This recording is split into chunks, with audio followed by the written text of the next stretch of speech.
Hey, seventh grade, welcome to your virtual math class for the day. This is a pretty long video, so go ahead and pause the video whenever you need a break or whenever I'm moving a little bit too quickly. There is a lot of information, so I have color-coded the notes into black and red. When you get to a section that is red, please pause the video and copy those notes down. If the writing is in black, it's up to you if you want to copy it down. If you think it's going to help you, pause it and copy it down. I think this assignment is pretty tough, but maybe if I explain it well, you will find it easy. I'll be on Google Meets during this math class, so if you need help, come let me know. If you work really hard and it's still really confusing, don't stress out about it. Maybe watch the video examples 1 or 2 more times. But other than that, do not stress. So getting into the notes, I'm going to scroll up, and this would be a great time to pause the video. So what we're doing today is finding ratios when given a total value. And until you see an example problem, that probably won't make any sense at all. So we have 3 goals today. Number 1, identify the constant of proportionality when given an x and y. You should be very good at that. We've been using that formula for most of the school year. Okay, just as a reminder, that's k equals y divided by x. That will get you your constant of proportionality. Goal number 2, recognize the relationship between the numerator and denominator and the constant of proportionality. So when we are dealing with fractions or mixed numbers, I know fractions can be scary, but I'm going to try to show you a little trick to help you find the constant of proportionality. And then goal 3, this will be the big one, write equations when given the constant of proportionality.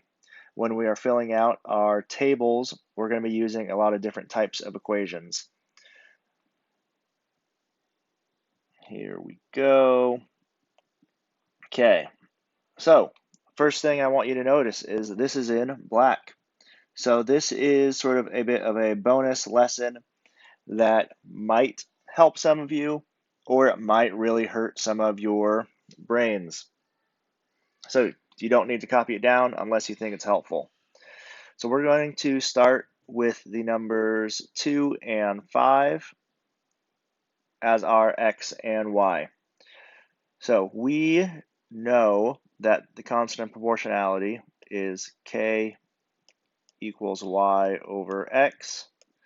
So in this case, our constant of proportionality would be 5 over 2, just for that row. But that's not what we're going to focus on right now. We're just going to focus on those numbers. We're going to focus on the numbers 2 and the number 5. And when we find a constant of proportionality, that means that we can multiply x by a number and always get y. When we have numbers that don't go into each other evenly, it can be a little bit tricky, but what I want you to do is think of it as a fraction. If we start with 2 and we multiply that by 5, that will give us 10, and then divide it by 2, that would equal 5. And the opposite of that, if we start with 5 and we're trying to equal 2, if we multiply by 2 and then divide by 5, 5 times 2 is 10, divided by 5 equals 2.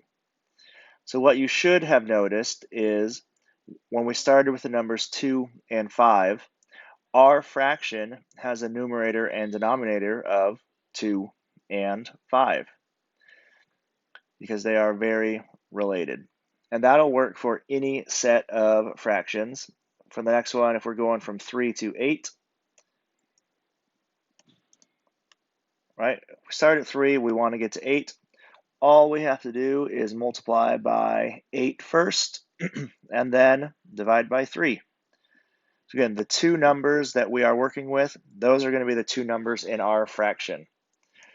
And when you're going from a bigger number to a smaller number, you're just going to do the opposite. We're going to multiply by 3 and divide by 8. I don't think we need to do the third example, but that trick will save you a lot of time when finding the constant of proportionality. Okay, our example problems. It says a baker uses 3 cups of milk for every 5 cups of flour. Complete the ratio table. Now, most ratio tables would be very, very easy, except for the fact that we are dealing with fractions and mixed numbers. So I'm going to switch my pen to red because these notes and formulas are going to be useful to copy down. There's always going to be a row that has all whole numbers, and this is going to be the row that we're going to focus on. Because from this row, we can get all of our formulas and all of the information we need. So the first thing we want to notice is that we have cups of milk as X, flour as Y, and the total cups is going to be the sum of X and Y. So the first formula that we can write would be Z is equal to X plus Y. So if you know what X is, you know what Y is, you can add those together to get Z. And we're going to be working on a lot of different formulas. You might not need them all, but I'm going to cover all of the possibilities. The next step can be a little tricky. We know that this is proportional, so we want to figure out how we can get from 3 to 5. Well, what can we multiply X by to always equal Y? So because we have the number 3, we know that we can multiply by 5 and then divide by 3. And that looks pretty sloppy. I'm going to erase this.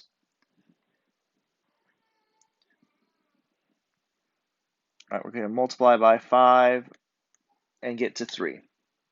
Because 3 times 5 is 15, divided by 3 is equal to 5.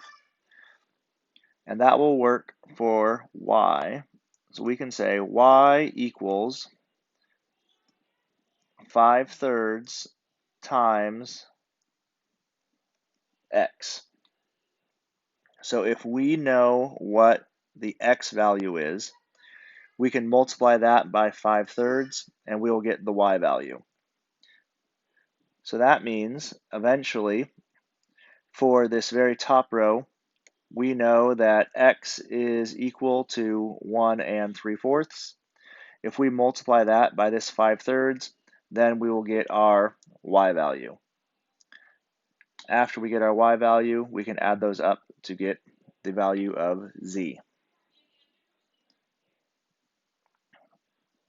So we can do the opposite. If we know the Y value, but we want to get the X value, we can still look at our row of whole numbers. So now we are trying to get from 5 to 3. And in this case, we're going to do the opposite of multiplying by 5/3. We can either divide by 5/3 or we can multiply by 3/5. So I'm going to write the equation X is equal to 3/5 times Y. Because I know this table is proportional, I know that will always work. Because if I multiply this 5 times 3/5, 5 times 3 is 15, divided by 5 equals 3. So now I have 3 equations. So I'm not quite there to what I need, but it's off to a good start.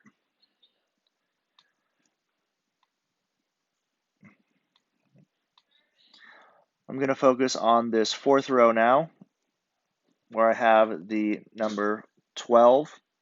So I don't have a value of x or a value of y. I just have the z value.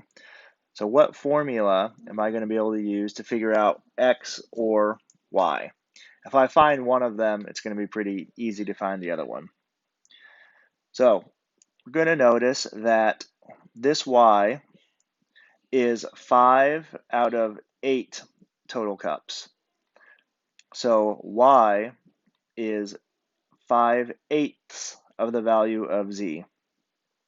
Or we can think of it, if we are trying to get from this 8 to 5, we'd be multiplying by 5/8.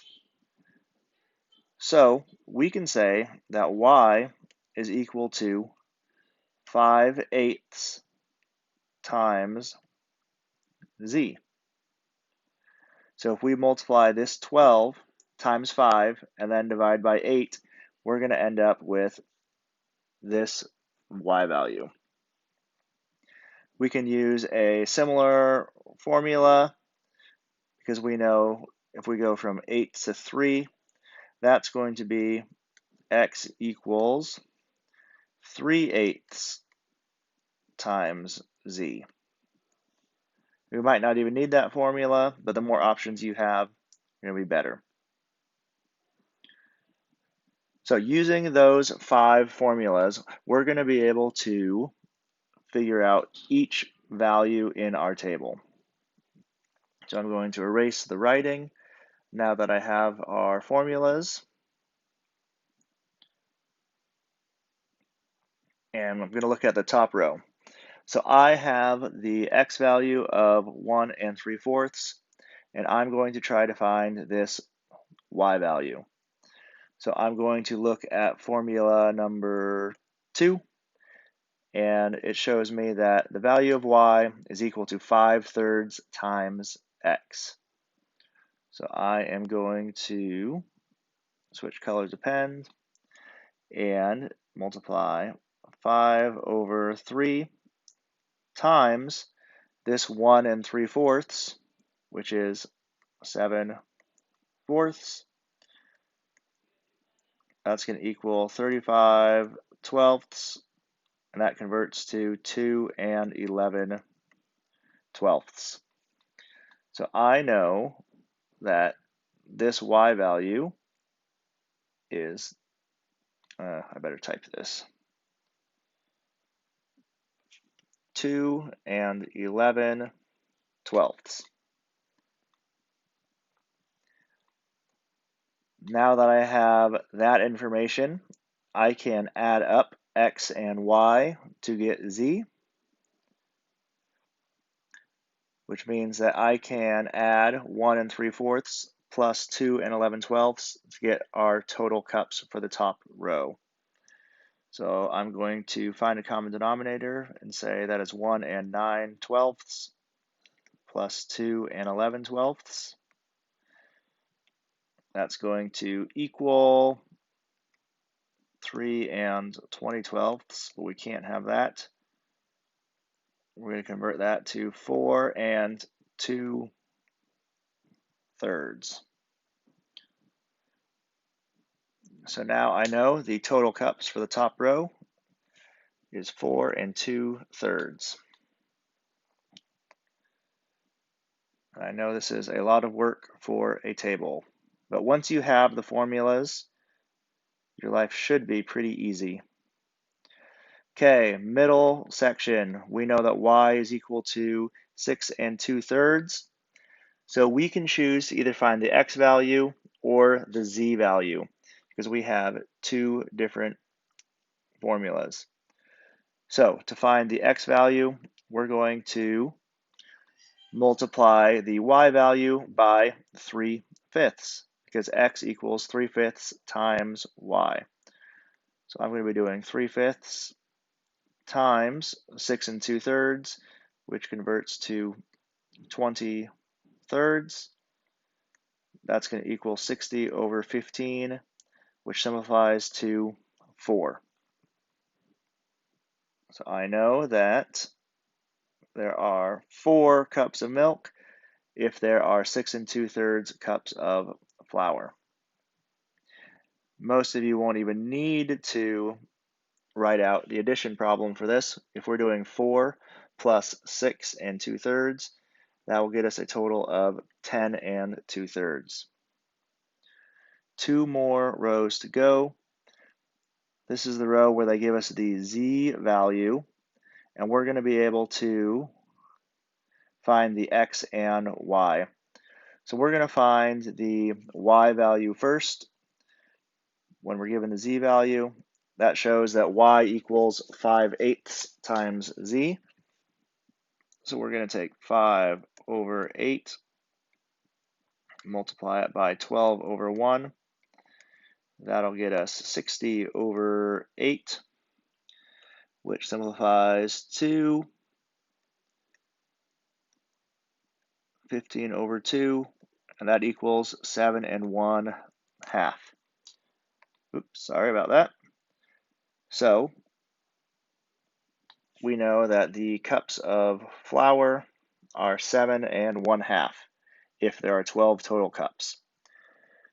And now you have two options. You could either choose to subtract 12 minus 7 1/2 to find your cups of milk for this row, or we can take the longer route and multiply by 3/8. And that's going to be using this formula here. We know the z value is 12, and we're going to multiply by 3/8 to get the x value. So in this case, 3 times 12 is 36/8. That's going to equal 9/2, and that's going to be 4 1/2, which works out perfectly because we can check that and say, well, I know that 4 1/2 plus 7 1/2 is equal to 12. Okay, last row. They give us the x value, and we're looking for the y and the z value. So just like the very first row that we did, we're going to be finding what y equals. So that is this formula here. So we're going to take 5 1/3, which is 16/3, and multiply it by 5/3 to get our y value. So that is going to be 80/9, and that will convert to 8 8/9. I'm going to fill that in. 8 8/9. Now that I have the x and the y value, I can just add those up to get our z.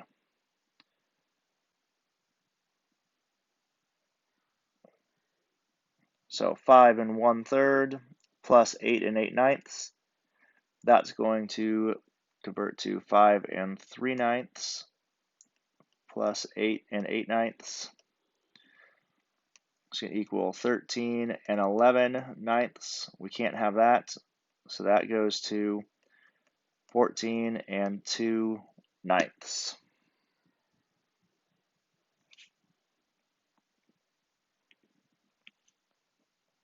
So I know that was a lot of information. Pause it, rewind it, watch again, or we can move on to the next example. That's just the same table. Okay, example number 2. And hopefully it'll be a little easier for us to calculate the formulas. So a party host mixes Skittles and M&Ms in a bowl at a ratio of 2 to 3 cups. So we need to complete the ratio table by finding the formulas. So we're still looking at the row with completed whole numbers. We can see that 2 plus 3 equals 5. Right? So z is equal to x plus y. And we can also see that the y value is 3/5 of the total cups, and the x value is 2/5. So that'll be useful later on. So if we are given the x value and we're trying to find the y value, we're trying to figure out what can we multiply 2 by to get to 3. Well, we know that's going to have the numbers 3 and 2. So we can say that y is equal to 3 over 2 times x. So when we are given the x value, we multiply that by 3 over 2 to get the y value. And the opposite can be said for when we are given the y value, we can multiply that by 2 over 3 to get the x value. So for the third and fifth row, in order for us to get the x value, we're going to multiply the y value by 2/3. Last couple equations, just to be helpful. When we're given the total number of cups, we're going to look at the fact that z, maybe we won't, hopefully we can write, type. We're going to look at the fact that z, I'm adjusting on the fly to type, z is equal to 5/3 of y. So we're going to, actually, wrong equation. Y is equal to 3/5 times z. Sorry, that was not my best moment. So if we know that there are 3 cups of M&Ms and 5 cups total, y is always 3/5 of the value of z, which means that x is equal to 2/5 of the value of z. And using those 5 formulas, we're going to be able to find all of our answers. So I'm going to go through this one a little quicker. So we know the x value is 2/3, so we need to find the y value. So to find y, we are going to multiply 3 over 2 times x. So that's going to look like 2/3 times 3 over 2. And that's going to equal 1. So that means there is 1 cup of M&Ms, 2/3 plus of cup Skittles plus 1 cup of M&Ms will give us 1 2/3. When we are given the 4 1/4 cups of M&Ms, we need to find the x value. And we can see that x is equal to 2/3 of the value of y. So when y is 4 1/4 or 17/4, I'm going to multiply that by 2/3. That'll give us 34/12, which converts to 17 over 6, or 2 5/6. So 2 5/6. And when we add those up to get our z value, common denominator is going to be 12. And we're going to have 6 13/12. Can't have that, so that's going to convert to 7 1/12.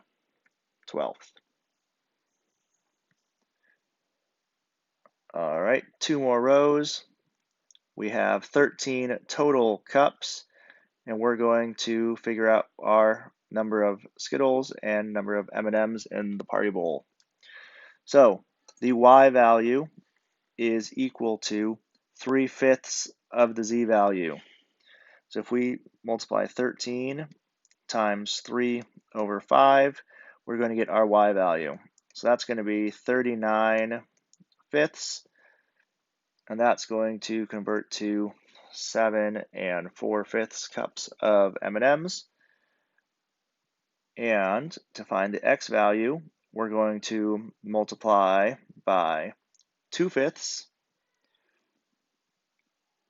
which is going to equal 26 over 5. and that's equivalent to 5 1/5. Oh boy, why are you moving over there? 5 1/5, which is perfect because we can see that 5 1/5 plus 7 4/5 is equal to 13. Last row of probably the longest YouTube video I will ever make in my life. They give us the value of y of 8 2/5. So to figure out what x is, we're going to multiply by 2/3. So we're going to say 42/5 times 2/3, which is equal to 84 over 15. That's the same as 28/5 is equal to 5 3/5.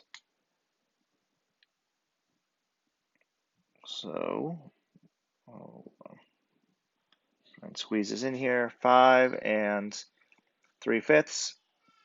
If we add that to the 8 2/5, that'll get us a total of 14 cups, which is a nice whole number. So I understand that these problems are very difficult. Try and figure out what formulas you can find. There might be other formulas that you'd like to use that you can discover. So that's just a repeat of the table. So this is a very difficult assignment, okay? And this is only the first day that we're doing this. So try it, but don't stress if you get stuck. Watch this video a couple times, do your best during class, and then maybe try it for 15 or 20 minutes at home, at the very, very most. Your grade will not be negatively affected if you do not complete this assignment. So I don't want to punish you for putting you through something that you're not quite ready for. So just do your best. You don't even need to let me know if you're going to finish or not. If you need help, you can email me, but we're going to be working on this again tomorrow. Thanks.